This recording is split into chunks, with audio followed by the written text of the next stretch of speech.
I'm J.E. Novotny, better known as Jen.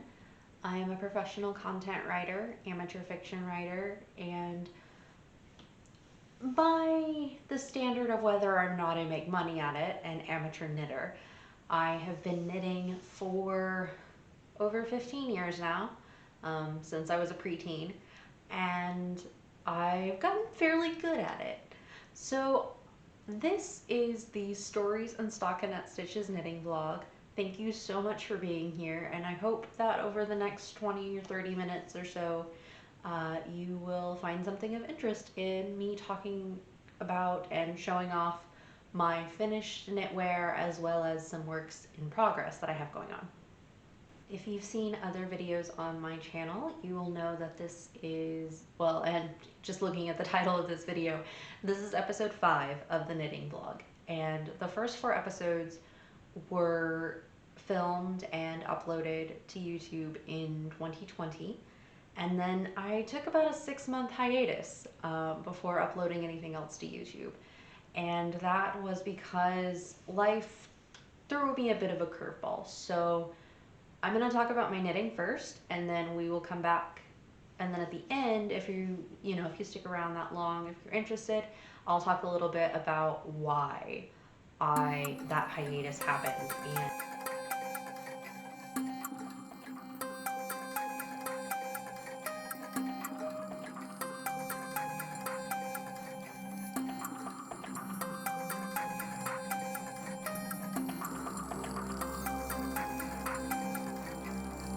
Alright, let's get right into the first finished object. This is my wedding dress. I wore this when I married my husband on October 24th of last year in a very small, intimate ceremony in the beautiful woods near Beavers Bend State Park.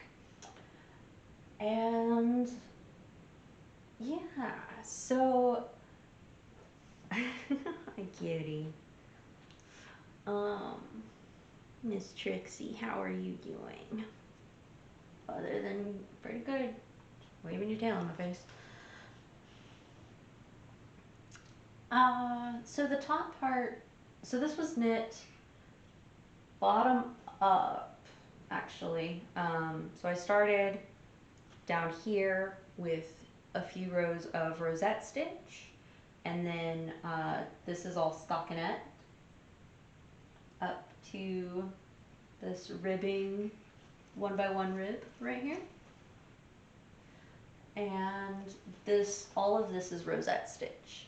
So that was knit in the round other than the armpits.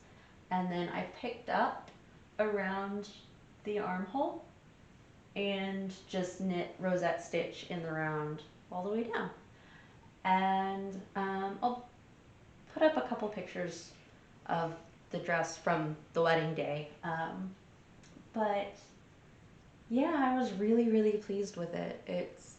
It's great. The yarn is 100% baby alpaca. The brand is Alpaca Warehouse, which is based in Florida, but the yarn, the alpaca fiber that they use comes from Peru.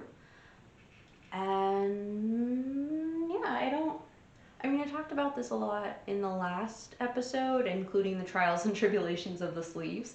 So really all I want to go over today is, I just wanted to show the finished product off and just say, third time's the charm sometimes, because the sleeves turned out beautifully. They're just this wonderful bracelet length, and the dress just hit at the perfect spot and had this beautiful little bit of flow, like nothing too roughly, and I think it turned out perfectly. I'm so happy that I decided to knit my wedding dress. It just made it that much more special, and I have been keeping it carefully.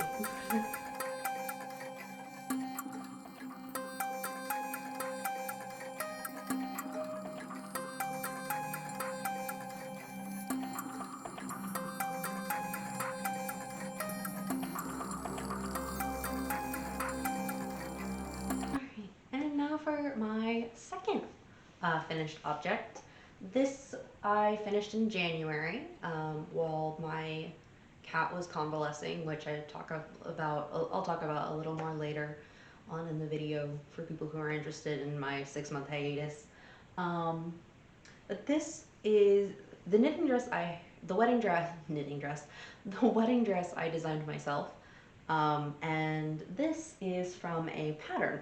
It is the high collared sweater from the Simply Beautiful Knitting by Golden Books. And so this is a binder that's got some technique stuff, but mostly it's just a whole bunch of patterns. And this collection is from 1987. I have another one by Golden Books as well that's from 86. Yeah, I thought it was a really cute little color work pattern, and I changed the colors and the order of the colors a little bit,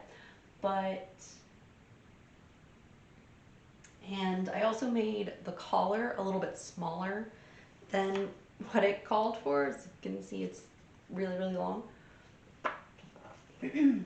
But other than that, I knit the smallest size just as prescribed by the pattern, and it turned out lovely. My seaming isn't the best, honestly, but I don't know, I think it's okay. It's a raglan sweater. I should have converted it to be in the round instead of knit flat as it was, but I mean, I think it turned out all right. If I were to do it again or do something similar, I would definitely go ahead and do the raglan in the round just to save myself the seaming on it. But I'm really pleased with it. I have worn it out and about quite a bit, and it's just a really lovely sweater.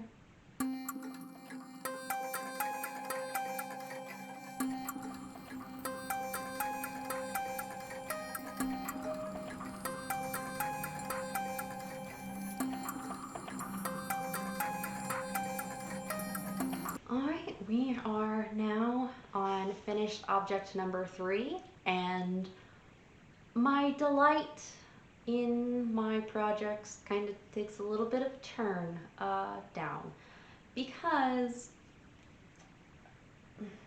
well, let's just talk about it. This is my rendition of the Hitofude cardigan.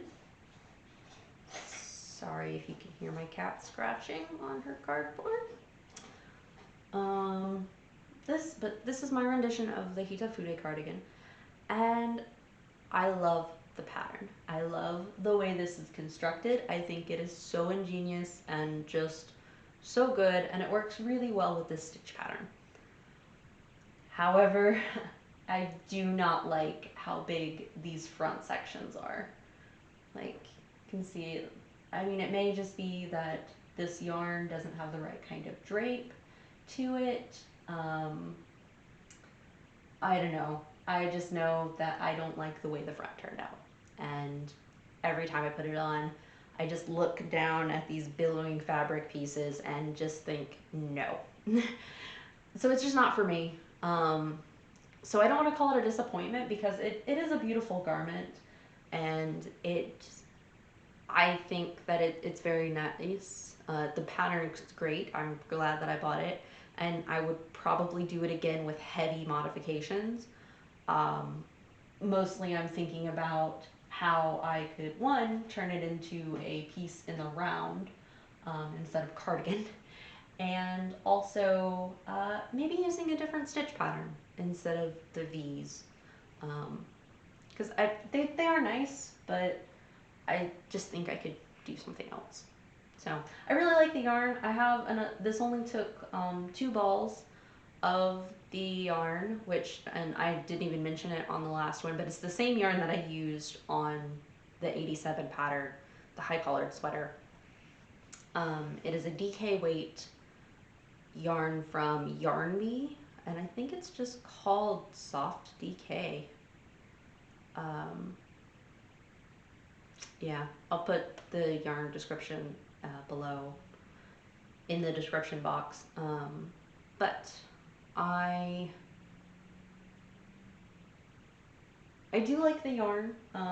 Maybe it wasn't quite right for this project. That might be the problem. But I think it's a lovely color. And I think that whoever I end up giving or donating this to, they will probably love it more than I do. What can you do?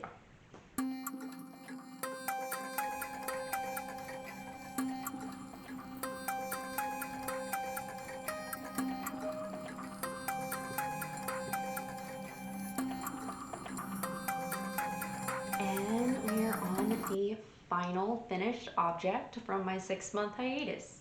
Oh,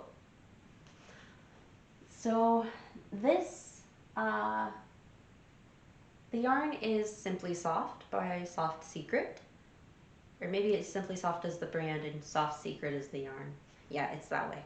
So yeah, this, I actually have a dress that I made out of the same yarn, same color. I didn't realize it when I bought the yarn. Because I had forgotten what I'd used for the dress, but it is the same yarn and I really, really like it. So this pattern is Oberon, which is a free men's cardigan pattern available on Ravelry. As with all of the other things like that have patterns, that will be, if they're available in Ravelry, that'll be linked in the description. Yeah, so it's got this really nice cabling at the back. Like, I love this. There is one mistake. Sharp-eyed viewers may see it. And then we've got the antler cable down the side, and the back of this is just so pretty. And then the sleeve also has the basket weave cabling. And the front has more of the antler cabling. This does kind of fit a little strangely on my husband, but mostly it's because of the arms. I made the arms at least 3 inches too long. So, and they're very baggy, just with the size that I made. There's a lot of extra fabric there that my husband doesn't like. I mean, he has worn this around the house a bit, but it just didn't quite turn out as I had hoped. So I may go back and shorten the sleeves. I have considered doing that. That would probably help. But I mean, with that part, with how big that is, I don't know. He just wants something that fits more closely. And with this particular sweater style, it's just not what it is. So I may just leave it as is and he can wear it around the house if he wants to. And then I'm making him another cardigan, which I'll talk about a little bit later in the whips part of the program. So yeah, that is my version of the Oberon cardigan. And now I just have a couple of whips or works in progress to show off and talk about a little bit. The first is a hat that I don't want to say designing because it's just really a very basic hat pattern with a daisy stitch, which this came from the Simply Beautiful knitting book as well. It's a card of 3 different flower-like knit stitches, and I am using this first one up here, the daisy stitch. And this hat, set that right there. So I haven't gotten too far on it yet. It's just basically got the ribbing and then a few rows of the daisy stitch. So it's not very far along, but it's a really pretty yarn, which I don't have the label anymore, but I'm pretty sure it is a Yarn Bee yarn as well. And this is going to be for my friend's birthday. So this is the other cardigan I mentioned that I'm making for my husband. I just separated for the sleeves. It was worked in one piece up to that point. So you can see I have my working stitches over here with my buttonhole side. And so this is my other side. This is, oh, that's the wrong side of the fabric anyway. Oh, no! French toast. I'll have to do some surgery later. I pulled a little too hard on that and some of the stitches came off the stitch holder. Oh, dang it. This is the second time I'm knitting this as it is. The first time I was kind of waffling on which size I needed to knit because I wasn't 100% sure about my gauge, even though I did a swatch. And so, and I just wasn't really sure on how big with the ease and how big my husband likes things and just all of this. I was going back and forth between doing a medium and doing a large. And so I got a little mixed up when I was separating for the sleeves. And it was not done correctly. And so I couldn't remember what size I was even working on, how many stitches I was supposed to have, any of that. So I just completely unraveled the whole thing and started over. But now we're at this bit, so I need to knit the front left. It's the front left. My husband is a foot taller than me and much just bigger in general, so this looks silly against me, but on him it will hopefully look as it is supposed to. And this pattern is Sebastian's cardigan, which is available on Ravelry for $8 or $9, I think. I don't know, I'll link it below, and I like the pattern a lot. I really liked knitting the body so far. I don't prefer having things where I have to put stuff on stitch holders. I would rather just have separate strands of yarn and do it all at once, which is what I was doing the first time, but I think that's what messed me up the first time. So in this case, I think it might be better to be using stitch holders. Right, if you are still here, thank you so much for watching thus far, and thank you for your interest in my knitting and in me as a person, because now I want to talk a little bit about this 6-month hiatus and some of the things that happened that caused me to be absent from YouTube as a place to explore my creativity, I guess. So I think my last video was posted in September of 2020, and then in October I got married. Yee. My husband and I got married in a very small outdoor ceremony on his parents' property. It was beautiful fall weather and it was gorgeous. I'll probably put up some pictures over me talking, actually, because I just kind of want to share that a little bit. It was a really lovely day. It was a very short ceremony. We said our own vows, and we had my husband's father got ordained through the Universal Life Church so that he could perform the ceremony for us. And he kept it short and sweet. We kept it short and sweet. We were done in 5 minutes. And then we signed the papers and had like a little bit of refreshments and like just hanging out with people, the traditional cake cutting and all of that, instead of like wine or champagne for the toast, which we didn't really do toast either. We just kind of did the arm twist thing, but we used a fall punch for it. And so it was really nice. It was lovely. And then we stayed in a cabin there near Beavers Bend State Park. It's a state park. Or Beavers Bend State Park in southwestern Oklahoma for a couple of days. And it was a really beautiful place. Yeah, and it was great. The trouble started 2 days after the wedding on our way home. We live in central Oklahoma, and the 2 days after we got married we got married on October 24th. So on October 26th, a major winter storm hit the Oklahoma City metro area, and a lot of people were ended up without power for a couple of weeks. There was a lot of people without water, like just lots and lots of issues, all kinds of wrecks. And my husband and I were one of the vehicles involved in a wreck. We did not hit another vehicle. My husband lost control and on the slick roads, and we hit a guardrail because we were coming up on a bridge.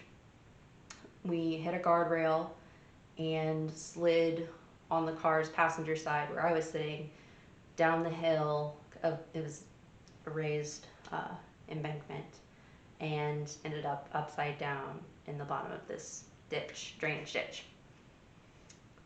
We were both okay. We had our seatbelts on, the airbags went off, the side curtain airbags went off as they were supposed to, and so neither of us had any life-threatening or dangerous injuries. My husband cracked a rib, and we were both covered in bruises, but ultimately we were very lucky. And so we made it home, and then we were sharing a vehicle for 3 months, which isn't terrible because I work from home, so it wasn't so bad, but it's still inconvenient. And then, so that happened at the end of October, and then in November my husband contracted COVID-19, and then I got it from him. And so we were self-isolated for a few weeks. Yeah, so that happened, and then in December, some of my grandparents got it, and then in January, we tried to adopt a dog. So we took this dog from the shelter, and we weren't certain about its temperament towards cats, but we felt that we could keep our cat and the dog separate and introduce them in a way to where it would be okay. We severely overestimated our own ability to control things, in fact. And as a result, the dog attacked the cat on first sight and broke her front leg. So she is now, the cat's okay, but she only has 3 legs now, which is sad and depressing. And that I stayed in the bedroom with her for 2 weeks while she convalesced, and so that was another quarantining period, where not only did I not leave the house, I did not leave my bedroom, because I was the advice was to keep her in one room, and keep her under supervision so that she didn't have to wear the collar around her neck, to keep her from licking. Just always have her supervised. So that's what I did, and that was a lot of money. That was a lot of money, and then we purchased a new car shortly thereafter, which was a lot more money. And so it's been a whirlwind, and it's been one thing right after another, and I had absolutely no desire to film myself. Like, I didn't have a desire to knit most of the time, let alone to talk about my knitting. And I did start getting, as in January, like after the dog attack happened, I did start knitting more while I was trapped in the bedroom, and I finished a couple of projects that I talked about earlier. But yeah, it's been crazy, and I feel better for having shared that. Even if nobody watches to this point, at least I got it out somewhere all coherently in one piece, other than, my journal, where it's actually much less coherent and definitely not in one piece. If you have made it this far, thank you so very much. If you have the time or the inclination, please hit the like button, hit the subscribe button, leave a comment below letting me know what you thought, what you liked, what you didn't like. Let me know Which of the 4 finished objects that I showed today do you like the most? That would be nice. So if you made it this far, let me know that. Which of the 4 was your favorite? And I will see you again next week with a writing vlog. So if you're interested in hearing about my writing instead of my knitting, that will be coming. Otherwise, I plan to do another knitting vlog in a couple of weeks. So yeah, hope to see you then. Have a great day.